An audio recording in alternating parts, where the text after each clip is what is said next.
Hey, welcome back to the Gentleman Grachowski Show. TVHams.com is the official website of the Gentleman Grachowski Show. TVHams.com. Everything you need to know about the show, TVHams.com. My next guest is the founder and chief comedy officer of the Best Corporate Comedy. BestCorporateComedy.com is how you can get a hold of him. Is Ricky March. How are you, Ricky? Larry, it's a pleasure to be back with you here. Good to see you.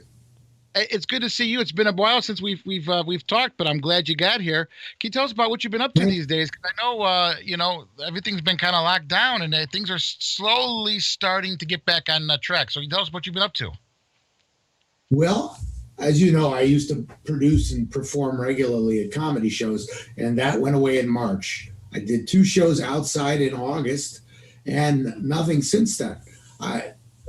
Or maybe one other show. My conscience is telling me I had one other show, and I just can't believe how those pictures are only 3 weeks old, and I look like this now. Oh well. It happens. Those were us for 3 weeks, I guess, right? Oh, Larry, you have no idea. That's what the lockdown will do to you. Put on 50 pounds, hair turns white, Except There you go. you never age. I shaved mine, believe it or not. So and I keep it short, so you can't really see the gray that much, but it's there. But tell us about you said you began into comedy, and you started getting into comedy because you had as a child you got into Don Rickles. Can you tell us about your enjoyment of Don Rickles and his style of comedy? Well, Don Rickles was an amazing guy because he made fun of the audience and himself as well, and he never cursed while he was on stage.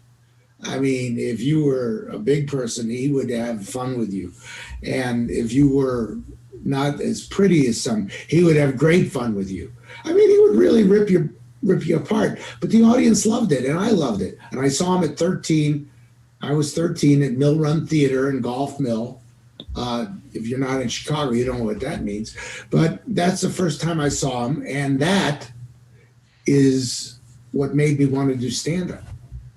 Now, it's interesting is his style of comedy was basically insulting people, and that's what's inspired you. Could you tell us about what is a person that get into comedy? They want to make people laugh, but do you think insulting the audience can hurt you, or maybe back 30, 40, 50 years ago it was a different time, but what about comedy these days? Well, comedy these days it's very thoughtful, or it should be very thoughtful. There's too many politically correct lines that you can and cannot cross. And frankly, I now have dropped a lot of jokes that I used to do even 5, 10 years ago, just because they're considered inappropriate.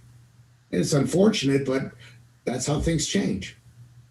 Yeah, well, politically correctness is basically taken over everything that we do.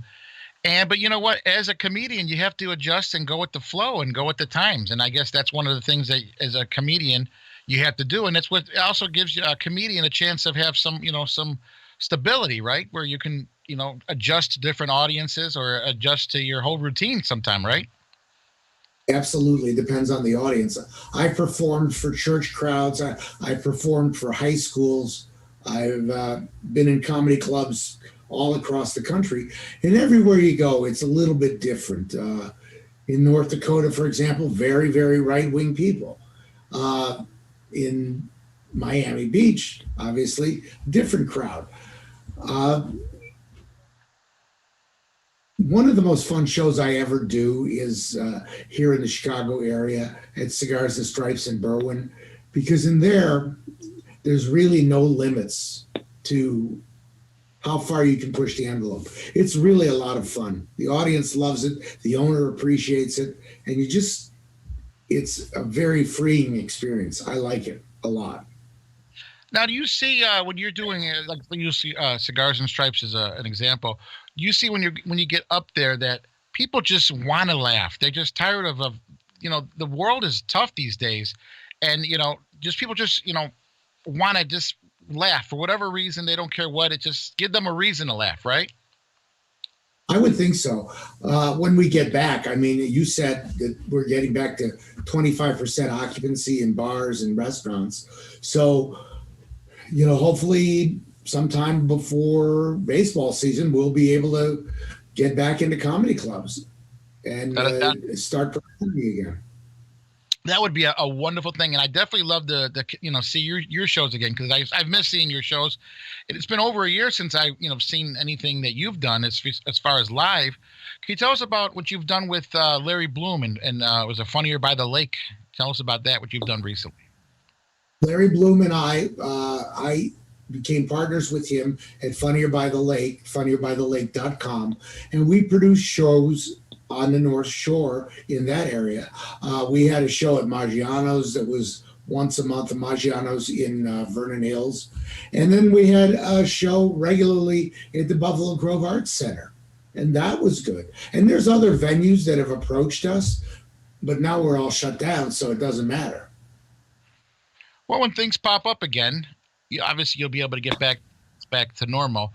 What is the one thing that you think you may change about doing comedy and doing some of these shows? Is there something that you've had a whole year to think about, and you think maybe I'll change things up a little bit? You mean as far as my style of humor? Well, just as far as anything, just is there anything differently you think, like, I'm going to do something differently this time? I mean, maybe try balloons and face paint or something. Anything you might you might try something different. I don't know. No props for me. No clown makeup or anything like that. I'm who I am. I'm not the 22-year-old kid with an imagination that talks about unicorns and Snapchat. I'm not. I will talk about my life experiences, being a parent, having failed marriages, and making fun of them because I survived it.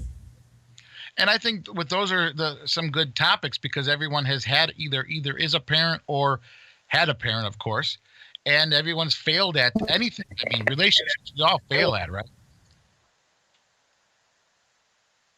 Oh, God knows. How many of you failed at? Never mind. We don't have that much time. This is only a half-hour show.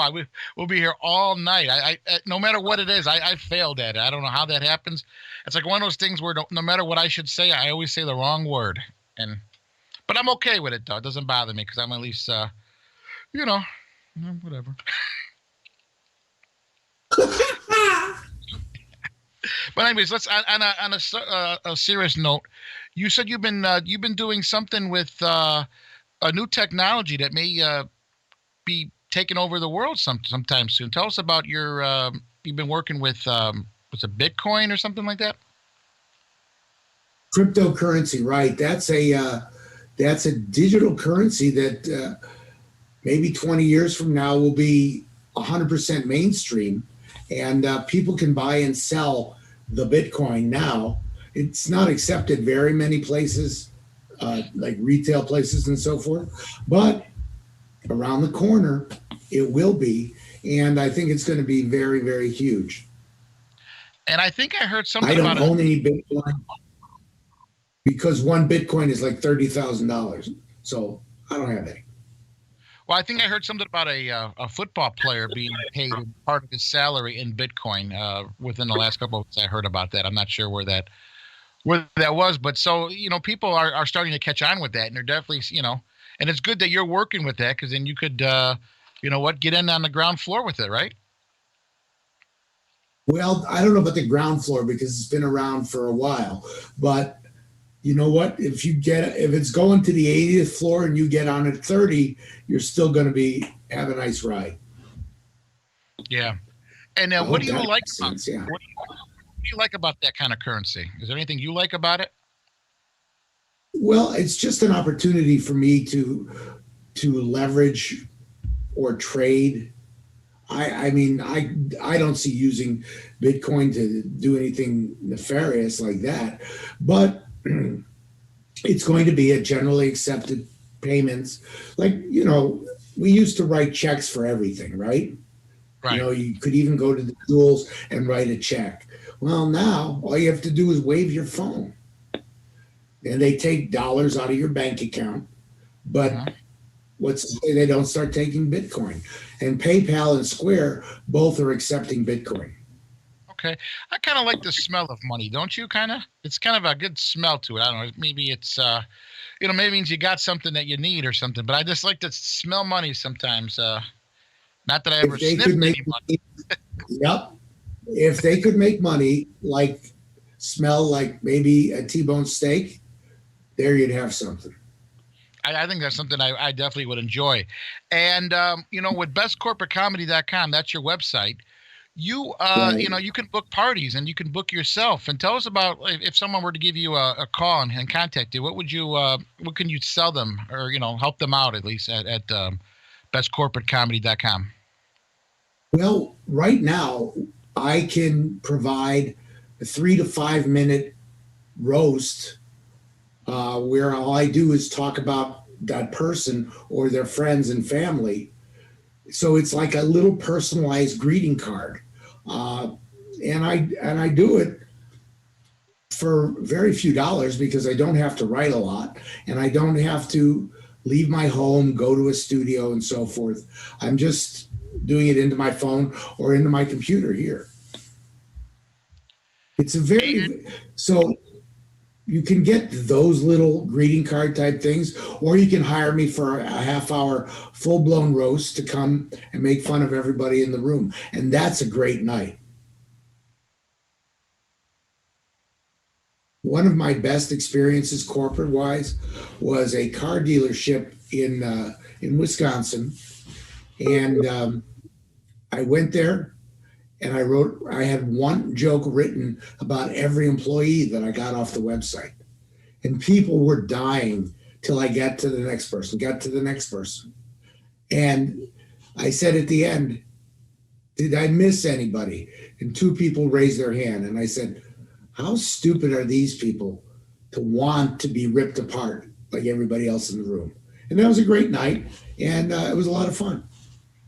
Oh, sounds good. We're sitting here with Ricky March, and bestcorporatecomedy.com is his website. We'll be back talking more comedy with Ricky March after this. This is the Gentleman Grachowski Show.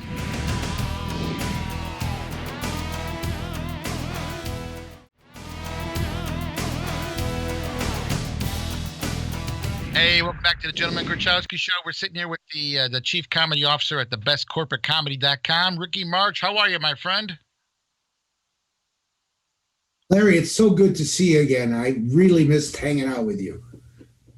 Yeah, and You tell know me what? about I should have freshened up for tonight. Mind? Just No, take your time, sir. there. I feel better. Oh, I thought that you had powdered donuts on your face. I'm sorry. It was the hair. No powder. I haven't had a donut in 2.5 months. In fact, Really? I'm concerned about the Dunkin' franchisees. Where do they bake those donuts? They don't bake them in the store anymore. No. Oh You know, no! I And I what don't did know. they do? They got rid of almond, toasted coconut, regular coconut. Can't get anything with nuts. Why do you think that is? Allergies? I don't know. You're something like that. Of course it is, and it's. Did you know? I found out like 6 months ago, Dunkin' Donuts actually sold coffee. Did I they only really? thought they sold great frosted delights. Who didn't know? And nobody likes the strawberry frosted. Cut it out. Okay, well, I think they only do that for the Valentine's Day, and I think when that's done, that's over with. I guess I don't know. I go with the chocolate or vanilla myself, so I guess I guess I'm not the right person for them as far as that. But But you work at you don't go. huh? What is that, sir? No, go ahead. I'm sorry. No, I was going to mention something about I said you don't go for. not for donuts. No, Oh, I I'm talking. You want to talk about my company? yeah, bestcorporatecomedy.com. Because I know you do That's where we do it, baby. Well, it's funny. You do private shows and you Yes. do other type of shows. Regular public shows. How do you prepare differently for like a private show than maybe you do for a public show? Is there anything you do differently? Well, there's a lot of stuff differently. First of all, you have to really I go through my act, see what bits will work, and then I write a lot of stuff for the individuals, for the company. And it's always, I've never had a bad corporate show. I will tell you that right now, that I've performed at. Public shows or club shows, sure, I've had bad nights, but not a corporate show because I really put myself into it, and they really show appreciation. So that's good. Yeah, they definitely either go back to work or watch the show. And I think I would always be apt to see a show than go back to work, right? Well, it's normally in the function of a party, not a Zoom thing, but a live thing. And I have a portable microphone, and I can walk around and talk to everybody in the audience. And how I do it without offending people, because sometimes you cross the line, is let's say I went too far, and I say, "Hey, Larry, nice shirt. Free bowl of soup come with that shirt?" And the audience would laugh, but you might take it a little personally. And then I say, "Now give it up for this guy." And the audience claps, you feel better, and I'm exonerated. There you go. You walk around like a Mr. Microphone. Hello, good looking. How are you? Is that a free bowl of soup with that shirt? Oh no, like that's something you do. Something like that, yeah. Although I don't have that kind of microphone, not that I'd mind. You should get one. They're portable and they're charge. You can chargeable, so that definitely works a magic all the time. Remember the Mr. Microphone back in the day? Sure, it would talk through your television. Yeah, you can do And now that. we're talking through my computer. Exactly, and those are some cool things that you know what people that are growing up now never knew just some of the fun things that we had. And as a kid, remember as a kid the things that we would have to amuse us, and now the kids today just don't seem to have that. They got video games and they got their cell phone, right? You remember a pinky ball that you play pinners with? Or fast pitch, little pink ball you can get at Walgreens for a dime? You know Yeah, what you can get for a dime at Walgreens? 2 nickels. That's it. There's nothing you can get at Walgreens for a dime. yeah. I know that little. And It was a paddle too with a little pink ball on it. You used to go like this with. You remember? I could never do that thing. I was never, the hand eye never really didn't go. It was, I think it was invented by communists. And it's also that I was always worried I was going to knock my eye out with it. You know, your mom and dad would always tell you you're going to stop doing that. You're going to knock your eye out. But they give you this thing, this little paddle, and you're supposed to go like this with it. If you miss, the ball's going to hit right in your face, right? My mom wouldn't have minded. She would have put a tack in there and let me do it. Hey, Some others aren't nice. That's all. yeah, you like pizza, right? I love pizza. Can you tell? How could you not love And pizza? I like deep dish. And I like thin dish. Yeah. What's your I, favorite toppings? I'm just basically cheese and sausage kind of person. I don't need a. There's that garbage style of pizza. I don't like that. You put the mushrooms, you get the onions, the everything like that, the peppers. That's just too much. I've seen people put was it ground beef and what is that? The roast beef on a pizza. Ever see that before? Yeah, I've seen Italian beef pizza, and it doesn't go. It doesn't go. It's inappropriate. Nobody should eat it. And I'll tell you another thing: this pineapple and ham thing. Forget about it. Forget it. Yeah, like a Hawaiian pizza. But according to a report Yeah, from the good. British insurance, there's a British insurance comparison company called Money Beach. Pizza was the most popular Google search among online users who looked for takeout options in the year 2020, which was last year.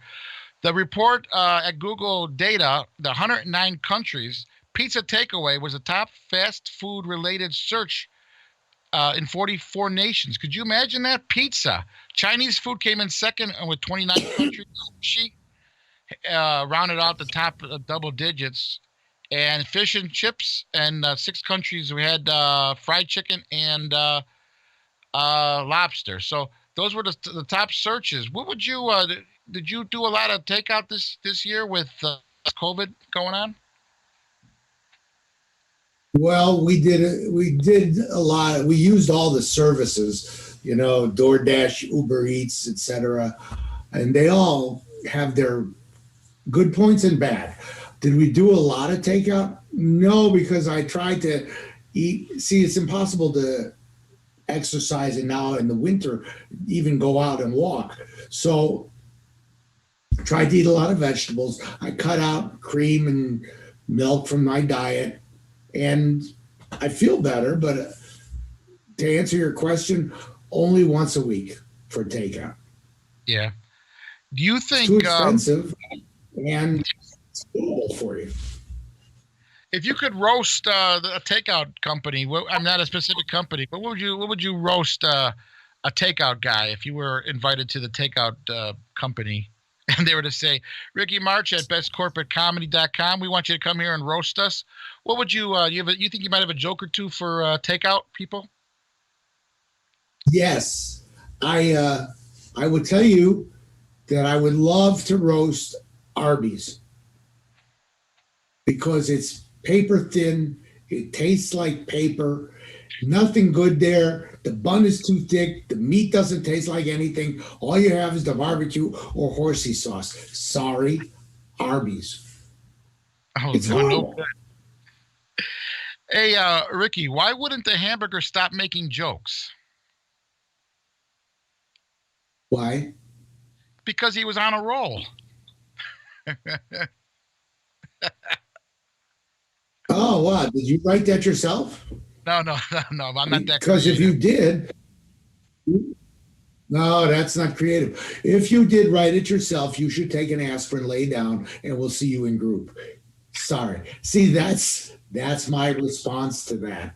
Um, I have a very good friend that I work with every day who is not only a terrific stock picker, he's a malevolent man, an archetypical evil man. If he was a prime minister, but he's also a very good improviser. And this guy and I go at it in a stock chat room all the time. He's very, very funny and very, very talented.